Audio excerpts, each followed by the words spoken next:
Shalom and welcome to this edition of Revealing the Truth, where we cover the headlines, the heartlines, and biblical truth. I'm your host, the Reverend Rabbi Eric Walker, welcoming you to the Joe Newby Hour, hosted by our good friend Joe Newby, a 10-year veteran of the United States Marine Corps who wrote for Examiner.com for 6 years. His articles have also appeared at Newsbusters, Spokane Faith and Values, and other sites.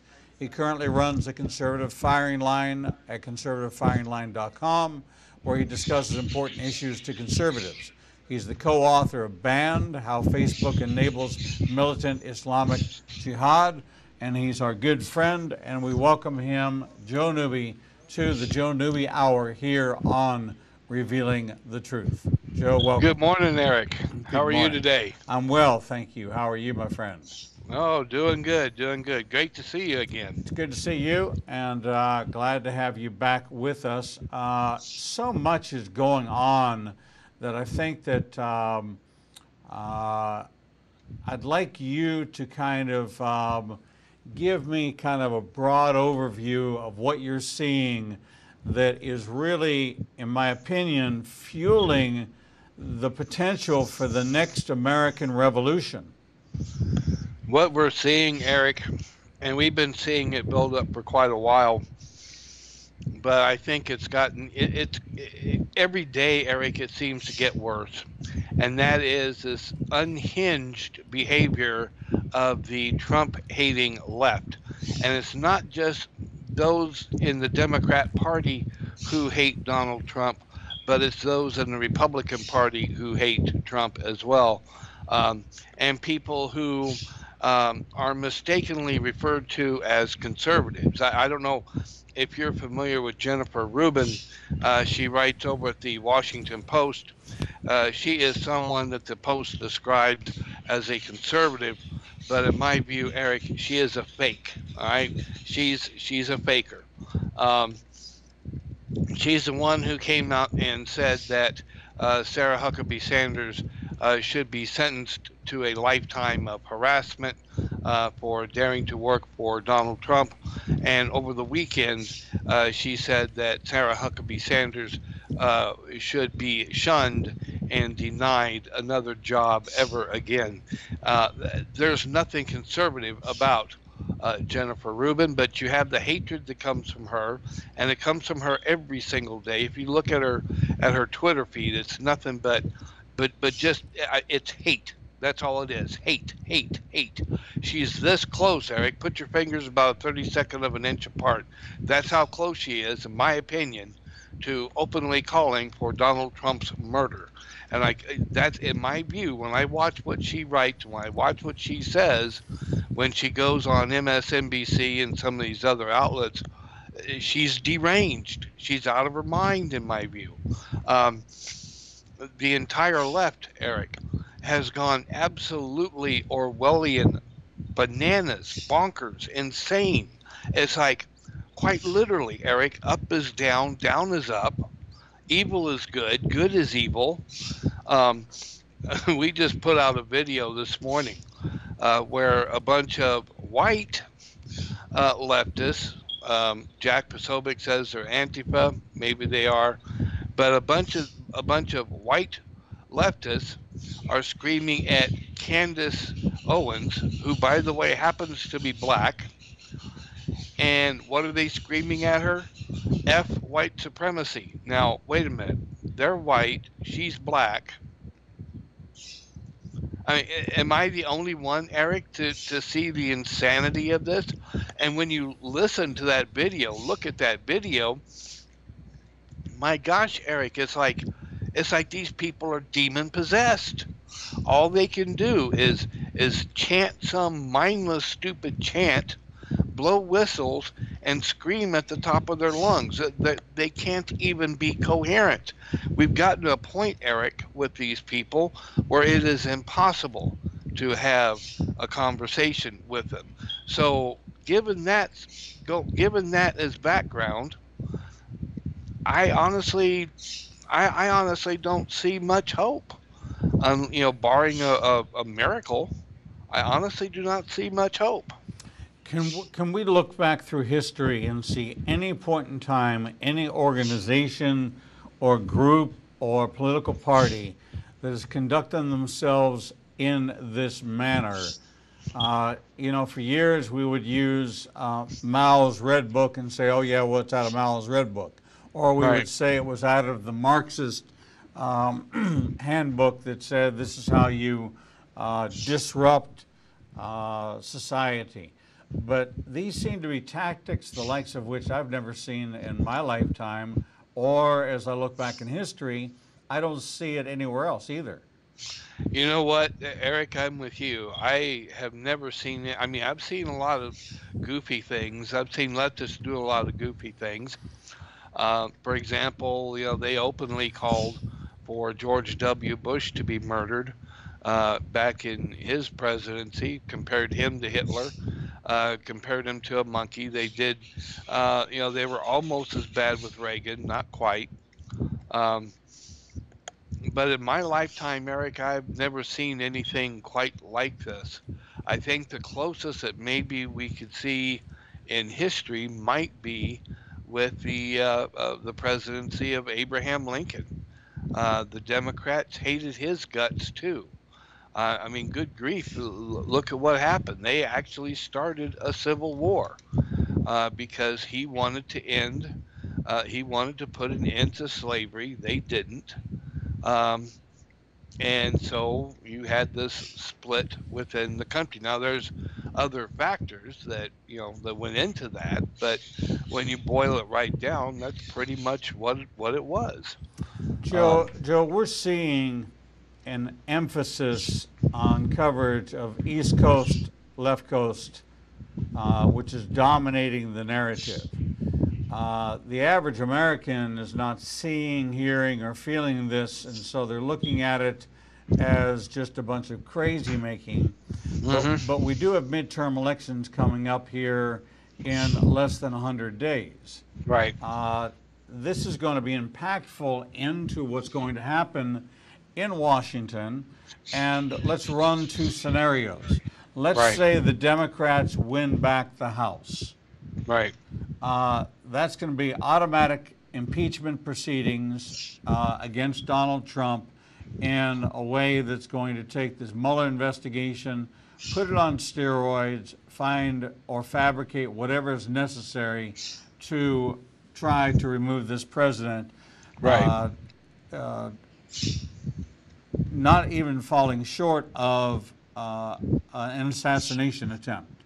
right, Then you have on the other side of this midterm election that says that the House resoundingly becomes Republican controlled. The Senate reaches the tipping majority point, which says that it's veto proof, it's unified, even though you have some within the ranks of the Republican Senate who have sided with the liberal side on many matters. There's still a number that is going to be a magic number, whether or right, not it's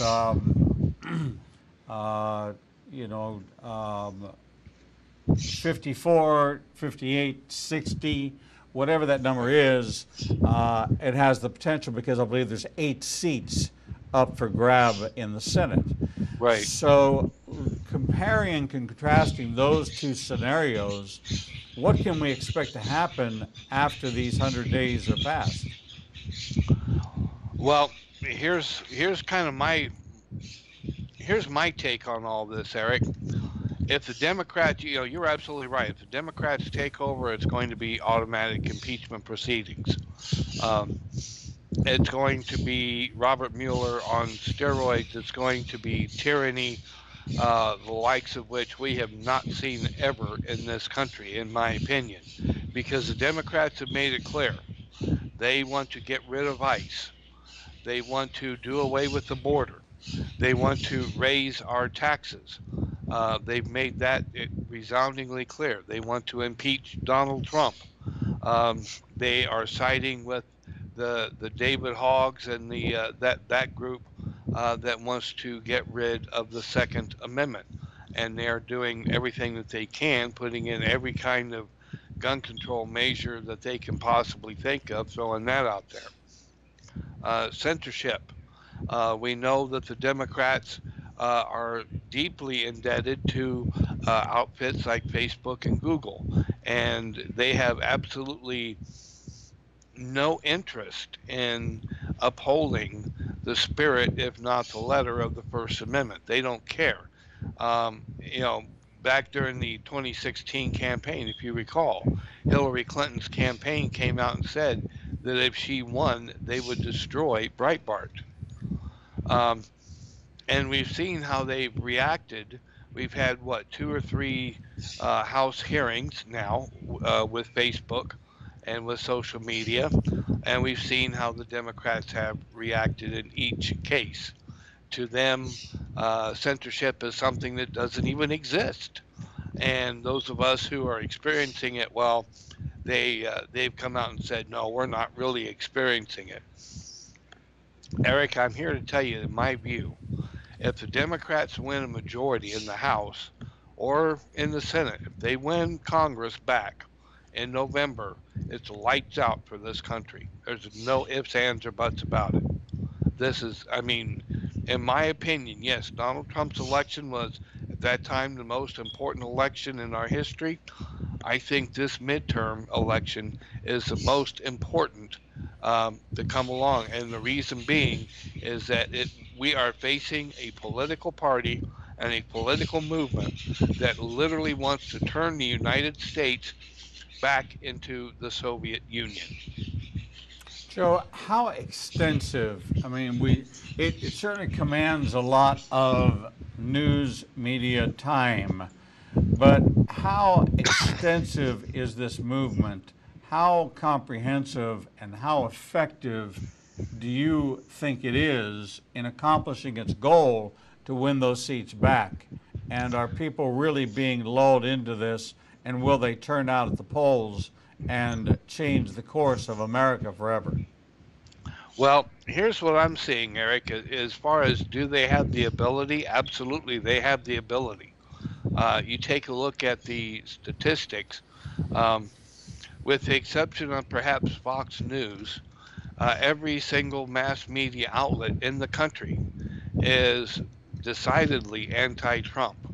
And they are, I mean, they've become quite literally willing propagandists. And people, suck that stuff up left and right. If it wasn't for the fact that Donald Trump is making good on his promises, if it wasn't for the rallies, it would be a slam dunk. I'm not so sure, but again, I have come to learn the hard way, never to underestimate the stupidity of a lot of people, quite frankly, because there's so many people out there, Rick, and I hate to say this, but it's true. There are so many people out there who hear a bumper sticker, they hear a slogan, and that's it. That's all they need. To them, that's proof of everything. That's all they need to know. Facts don't matter. Truth doesn't matter. We see that primarily on the left and the far left. Um, they, again, when you watch them at these protests, watch these videos, that's all they can do is spew bumper sticker slogans. Now, are there enough informed Americans to counter that? Personally, I think so, but that's mostly anecdotal. Um, I like to think that yes, that there are many more of us than there are of them. So I think we can come through this, but it's not going to be an easy road to hoe. We hear the outrageous statements of Maxine Waters, the Hmm. outrageous statements of Nancy Pelosi, the outrageous statements of oh my goodness, Joy Behar and Oh, Whoopi Goldberg and oh yeah, these are people who are watched in daytime television not by conservatives but by liberals, right. and are being fed information that kind of harkens back to when we used to believe when Chet Huntley and Brinkley would get on the air that whatever they said was true, or that Walter Yeah. Cronkite, whatever he said was true. Or if you opened up the newspaper, it wouldn't be in the newspaper if it wasn't true. Right. Now we have people like Jim Acosta. Why hasn't he lost his White House press credentials? That's a good question. I wish I had a good answer for that. I'm here to tell you, Eric, if I were the press secretary and I had anything to do with it, he would have been shown the door a long time ago. Which, tells me that, there's probably something else, some other reason why he still has those credentials.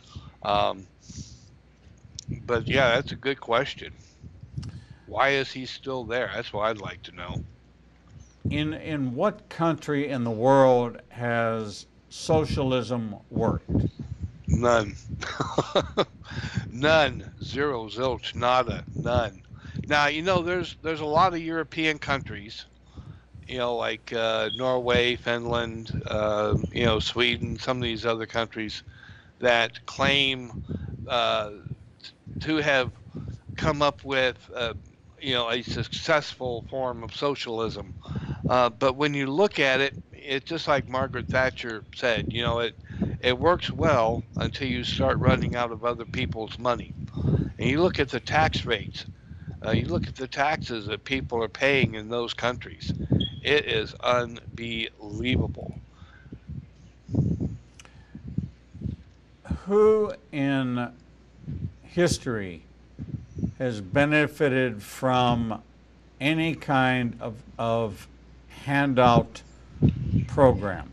I look back at the Depression, and I understand the New Deal, and I understand how we brought about relative equity, and so that Americans could survive a horrific economic time. But we're not in anything comparable to that. As a matter of fact, Donald Trump's agenda to continue to fight the tariff war until the war is won and there are no tariffs. That's the ultimate goal.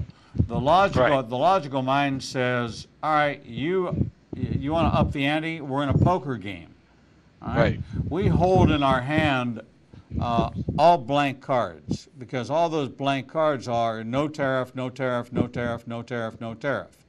Now, you keep betting and upping the ante, we keep betting and upping the ante, but the real winning hand is we're going to do away with all tariffs. There's no reason any country should subsidize another country's productivity, and that every country should stand on its own, have its own industrial society.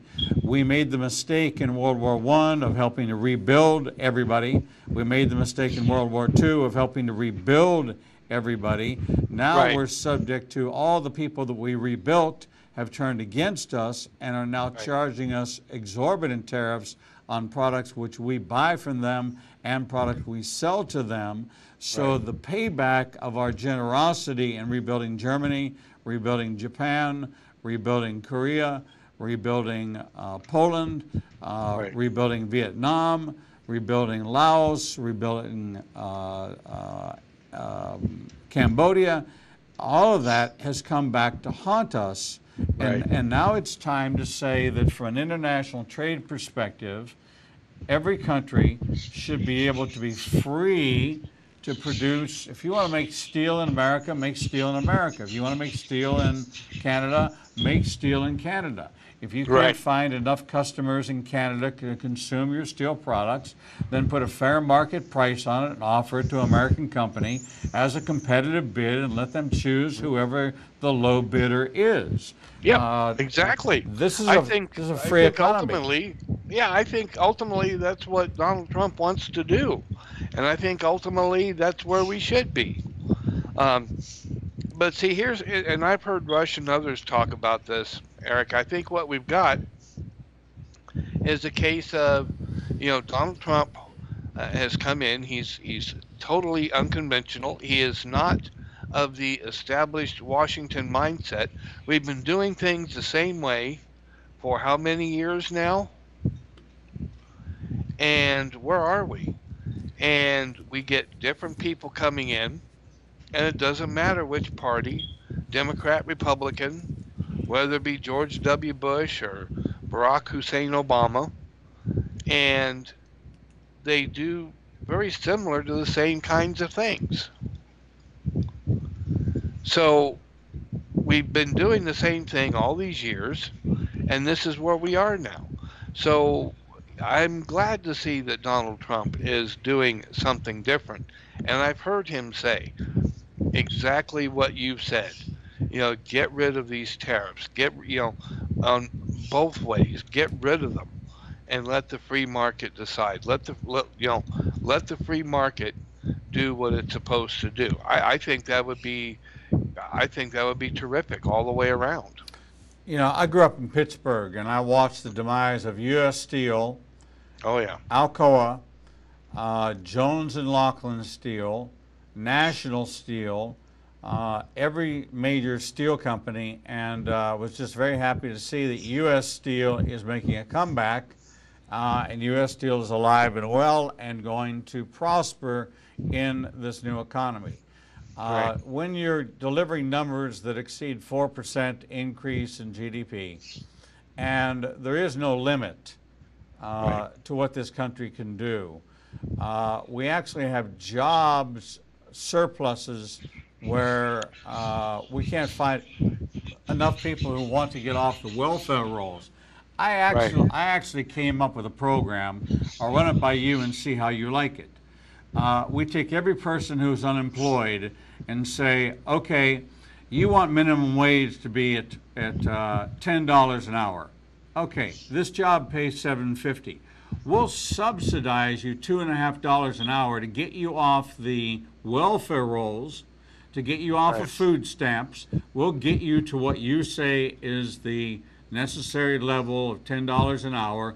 We'll help you get there until you work your way up with experience. We'll work with the employers to say that we'll bring you in at $7.50. At 90-day performance review after your temporary period, you'll get a $1.50 bump to now you'll be at $9. And at the end of the year, if you've stayed the year, done your job, you'll be guaranteed at least a minimum $10 wage. Meaning we only have to carry you on the rolls for half a year at a part amount and half a year at a lesser amount, and do away with all these entitlement programs that incentivize people not to go to work. Right. That sounds good to me. And what a lot of people don't understand too, Eric, is that the minimum wage was never ever intended to be a living wage. Right. It was intended for the entry-level worker, the entry-level person who has no skills. That's what it was intended for. And basically, we're paying you to go to school.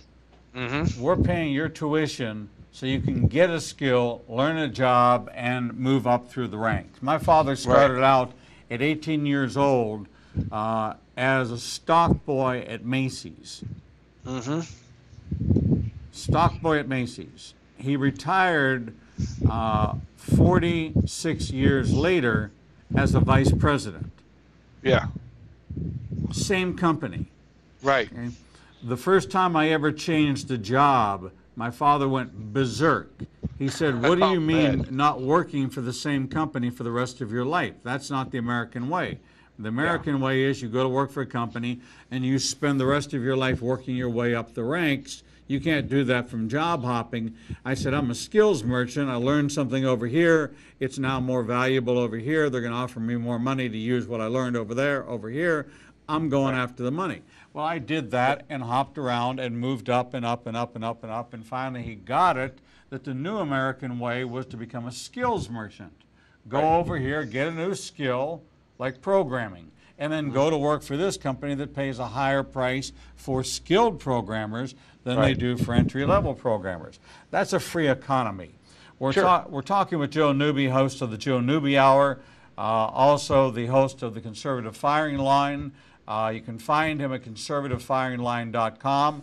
You can also get a copy of his book, which is just as relevant as today. Joe, can they get the book directly from you? No, unfortunately, they'll have to get it through Okay, Amazon.com would all be the right. best way. So the book is called Banned: How Facebook Enables Islamic Militant Jihad.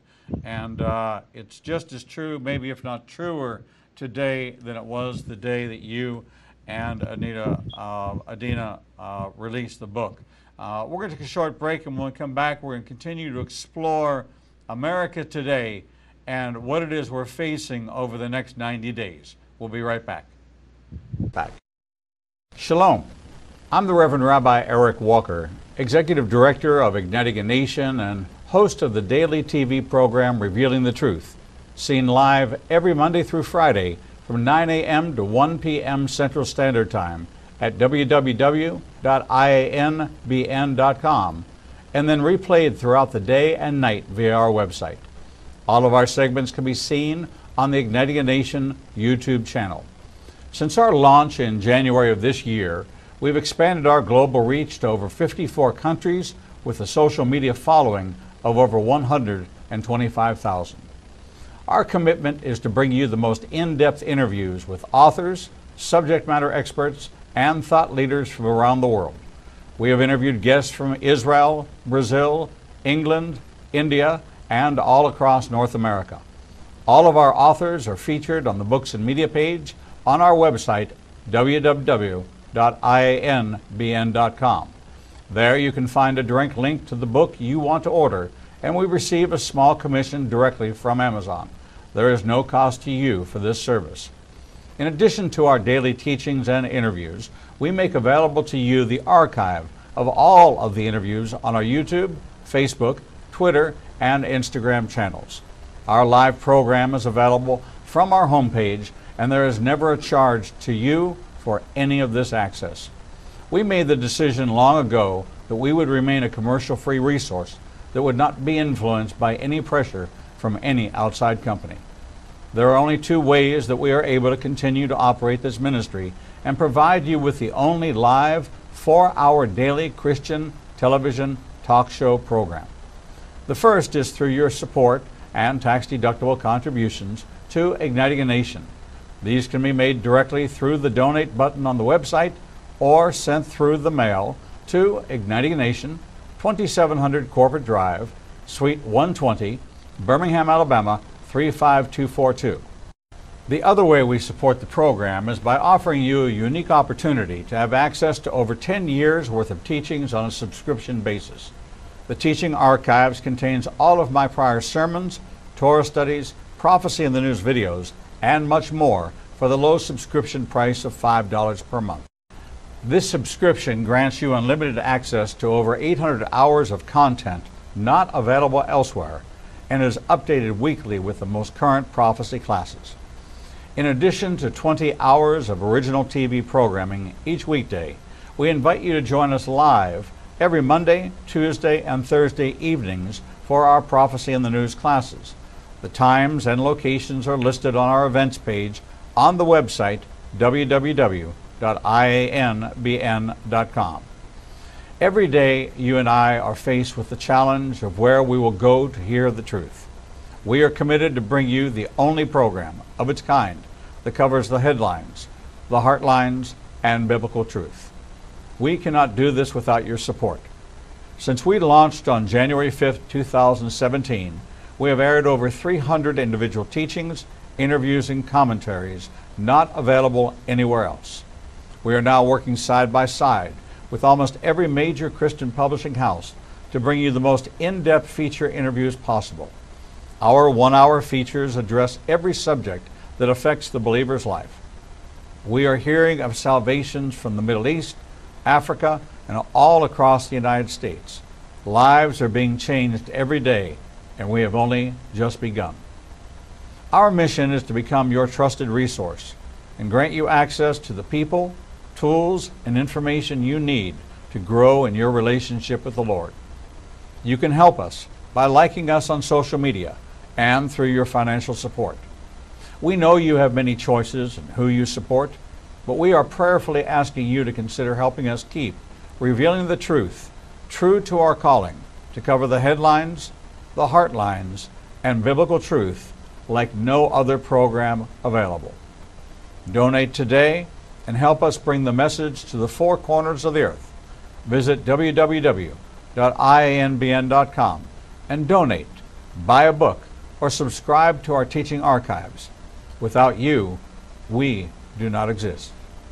Hello and welcome back to this edition of Revealing the Truth, where we cover the headlines, the heartlines, and biblical truth. I'm your host, the Reverend Rabbi Eric Walker, welcoming you back to the Joe Newby Hour, where Joe Newby hosts our program for today. He hosts also the conservativefiringline.com. Joe Newby, welcome back to the Joe Newby Hour. Good morning, Eric. Good to see you again. Good to see you, my friend. Let me ask you just a straight-up question. Do you believe in doppelgangers? I've heard of them. I know what they are, but to answer your question, no.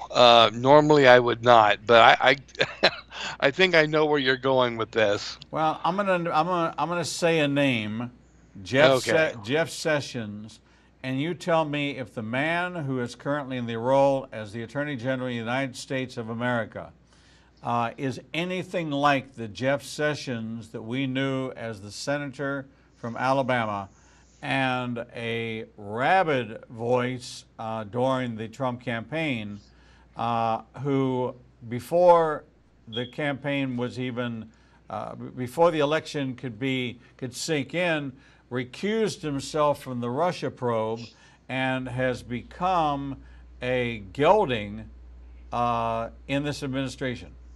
I tend to agree with you in that particular case. I've been wondering myself, where is the real Jeff Sessions, quite frankly? Because like you, I mean, I've thought the world of him. I've followed his career somewhat, loosely, and I've had the utmost respect for him. I've always thought him to be hard and a man of principle, but now I have to wonder. See, I always wanted Trey Gowdy. Mm-hmm. Trey Gowdy was always my pick for Attorney General. Right. And after Attorney General, I saw Trey Gowdy moving to a Supreme Court nominee. Yeah. I saw Jason Chaffetz. I saw even a likely scenario would be Ted Cruz moving into a Supreme Court candidate role. Now, Ted Cruz is only running a 2-point lead over his competitor for re-election because he's opened his mouth so many times in the wrong areas that he's now become a non-factor where he was a prime influencer, a key influencer. Yeah. Then we have Nunez. So Jason Chaffetz quits, goes to work for Fox News, ruins what I consider to be a progressively greater level of responsibility, even to the point where I saw him as a potential equal or almost equal to a Newt Gingrich, Speaker of the House capability of having this kind of command, and he quits. And there's something just really not right about what's been going on. And the people, Marco Rubio, what has he become? Yeah. I didn't expect much from Carly, as far as post-election. I didn't expect a lot from Pennsylvania Senator Santorum. Rick Santorum. Didn't expect a lot out of him post-election. But there were people I expected a lot of, and I thought that this legislative branch had teeth, and the legislative branch was the branch that was in between the executive branch and the judiciary, bringing balance to all this, and they have been found to be ineffective and even be able to apply a subpoena, to act in a balance of power role. The judiciary, which it comes under the Attorney General, which the Mueller investigation falls under the judicial branch. Is that correct, or is that the executive branch? Well, I'm sorry. Which one? Mueller. Mueller is Mueller. under. Mueller is under the executive. Okay, he's under the executive branch. So Yes. Congress should have balance in that regards, and the executive branch is refusing to comply with subpoenas. Okay? Well, The president has the Yeah. ability to declassify all of the documents, and yet has not done so. And so, the question was brought out in the Putin conversation: what does Vladimir Putin have on Donald Trump? I say, who cares? So they have movies of him 25 years ago at an orgy. I'm not surprised. They have him paying money to a porn star. I'm not surprised. They have him having extramarital affairs when he was married to Marla Maples, and when he was married to Ivanka Trump. Okay, the character of the man fit for president versus the politics and the platform of the man. We've had some scandalous. Bill Clinton was scandalous. Oh, horrible. JFK was scandalous. When we take a look at the scandalous aspect of the presidency, the White House has been a revolving door of sexual traffic For years. since George Washington misplaced his wooden teeth. Yeah, exactly. And here's the thing, Eric, when Donald Trump ran for office, he never came out as being a paragon of virtue. No. Okay, I mean, let's put it out there. He never did. Those of us who during the primaries were concerned about those issues knew that Donald Trump was not the guy. Okay, we had other candidates that we could look to, but we knew after the primary season was over, and we knew that it was going to be a choice between Donald Trump and Hillary Clinton.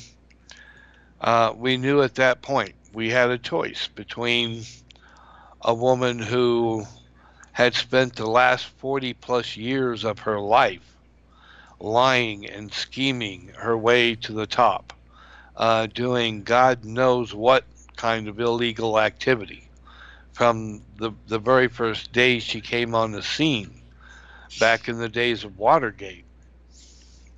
We knew what she was all about. Okay, her deep ties with George Soros, her desire to, in her words, take from those who have and give to those who have not. Okay, well, those weren't her exact words, but that's her paraphrase. She actually paraphrased Marx's famous "from each according to his means, to each according to his needs." And she has done that more than once. She has spent 40 plus years of her life climbing and scheming and plotting and lying her way to the top. Some of the stories that I remember writing for Examiner.com, Eric, during her time in the State Department are quite frankly enough to shake my inner core. Like, what in the world is going on there in Washington, D.C.? Scandals, the likes of which you can't even begin to believe. So it was a choice between that and a man who is a successful businessman who had never ever run for office before, who had never held public office before, who we knew right off was not, like we said before, a paragon of virtue. He'd been married, he'd been divorced, we knew that. We knew he liked the ladies. We knew that. So we had those two choices. That's what we had. Somebody we knew was going to take us down the road to Marxism and socialism and God knows what else, um, versus somebody who at least had an understanding of business and at least seemed to believe the right things. That's what that those were our choices, and the American people, I think, chose right in electing Donald Trump. Now, Hillary Clinton, this is what we were facing. Hillary Clinton, the establishment, they all believed that, well, this, she was rightly owed this. No, she was not. No, she was not. And what we're seeing now is the ongoing temper tantrum from the fact that Hillary Clinton lost in 2016. The establishment playbook failed for the first time. And Americans are seeing exactly what's going on in Washington, D.C. And I'm telling you, Eric, if you look, hard enough online and you look at what's going on, yeah, you see the Antifa protests, you see, folks down in Berkeley losing their minds. But I'm here to tell you, Eric, that there is a middle America that is about fed up with the antics of the media, with the antics of the radical left, and they will stand with Donald Trump. No matter what the media tries to do, they will stand with Donald Trump. PolitiFact has a Trumpometer, which tracks all of Trump's campaign promises and scores them on a scale of whether or not they are promises which are broken, which are promises which are kept, which are promises which are being compromised, which ones are stalled, which ones are in the works. Right. And stopping the AT&T Time Warner merger was a promise that he made. He failed at that, but he wasn't really in a position to do anything about it. Right. But it's actually come back up again. So it could actually fall apart. But it could. But what do I care whether a president gets involved in a merger or not? Right. Raising tariff on goods imported to America, he's kept. Right. Suspend immigration from terror-prone places, he's kept it. Rebuilding the Navy is in the works. Right.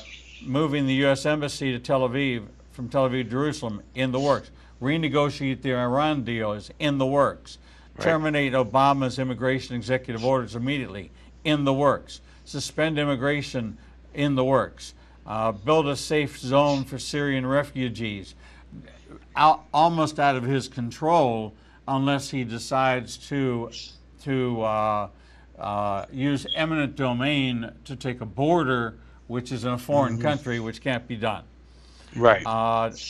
So far, this man is fulfilling, he's fulfilling every promise he can without congressional support. If you were to add congressional support to the equation, and there was actually legislation on the issues which he campaigned on, then you would find that this president probably would have the highest percentage rate of delivering on campaign promises, which would bring integrity back to the campaign process that allows Americans to say, we can actually judge a candidate based on whether or not he fulfills his campaign promises. Right. Right. And you look at in just a short period of time, Donald Trump has pretty much undone the entire 8 years of Barack Obama in what, less than 2? Exactly. Place a lifetime ban on White House officials lobbying for foreign government. This is something that should have been done. This is that insider. This is that swamp. My biggest disappointment has been in the Jeff Sessions, because I expected Jeff Sessions to immediately do an internal campaign, an Yeah. internal review, an internal audit, engage whoever the body is. I guess it would have to be the FBI, because they're the United States police, into an investigation into where these leaks are coming from, this disinformation, and these problems. Right. But I also think that America should vote that no Democratic sitting congressman should be reelected. Oh, there's no question in my mind. I've come to the conclusion, Eric, that absolutely no Democrat anywhere should be elected to public office, period.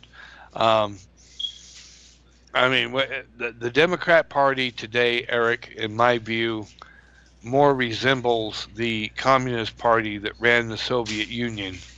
It does. It is not the party that produced people like John F. Kennedy, Zell Miller, or even for that matter, what's his name, Lieberman, Joe Lieberman. I disagree with him on some things, but I have a lot of respect for him because, number one, he's a big supporter of Israel. He's a big supporter of the effort to fight terrorism, and for those two things alone, I have a lot of respect for him. But you don't see that in the modern Democrat Party at all.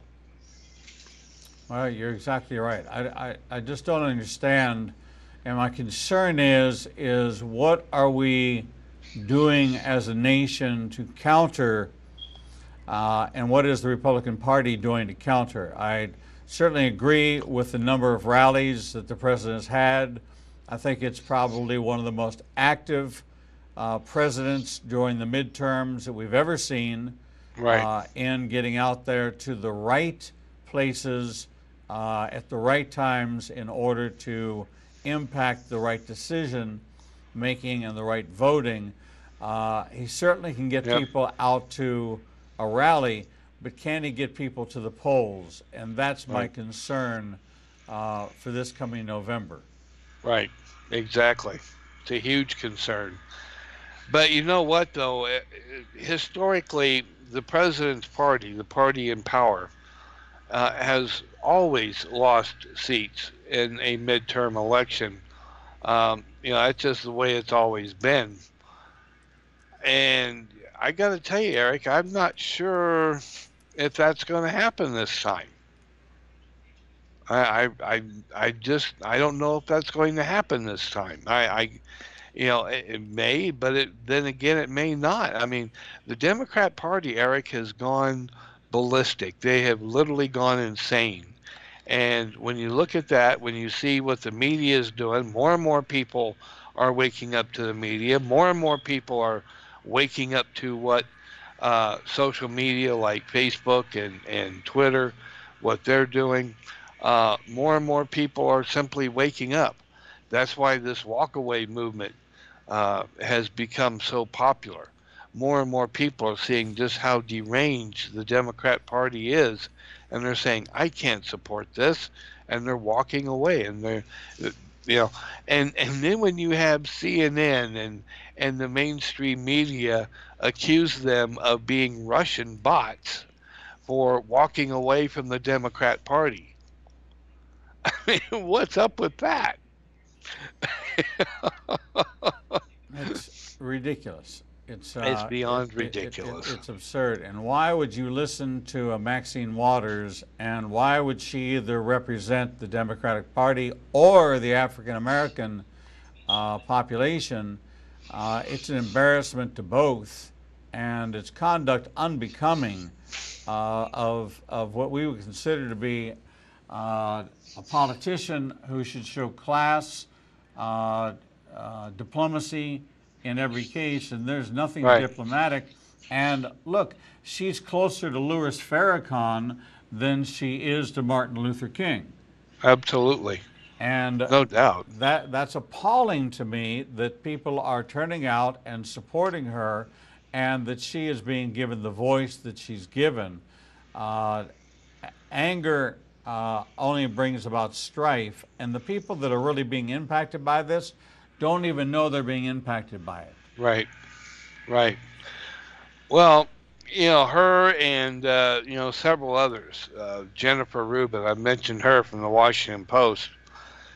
There's been this daily drumbeat of hate come from the left, come from the Maxine Waters, come from the Jennifer Rubins, and that's why the Jim Acostas and so on, and that's why you see so many people that are walking away from the Democrat Party. They're walking away. They're saying, you know what, enough of this. They don't support the socialism. The Alexandria Ocasio-Cortez, who, by the way, has an economics degree but knows nothing about economics, oddly enough.